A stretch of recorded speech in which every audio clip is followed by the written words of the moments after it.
প্ৰায় 10 দিনমানৰ আগতে ডাঙৰ ভণ্টিৰ ফেমিলি আহিছিল ঈদ বুলি ফুৰিবলৈ আমাৰ ঘৰলৈ, কিন্তু ভিডিঅ' কৰি থৈছিলোঁ, দিয়াহে হোৱা নাই। গতিকে আজি ভাবিলোঁ আপলোড কৰি দিওঁ। চিকেন কাবাব, এইফালে হৈ আছে ফ্ৰাই, আৰু দেখাইছোঁ এয়া বাচমতি ৰাইচ পোলাও, আৰু ইয়াতো পোলাও আছে, আৰু এইখিনি হৈছে চিকেন, আৰু ইয়াত হৈছে লোকেল চিকেন, আৰু এইফালে হৈছে এটা আইটেম, এইফালে আছে আন্দা।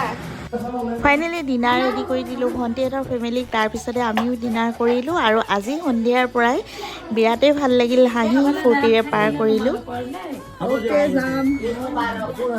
এইবিলাক হাতত লৈ ওলাই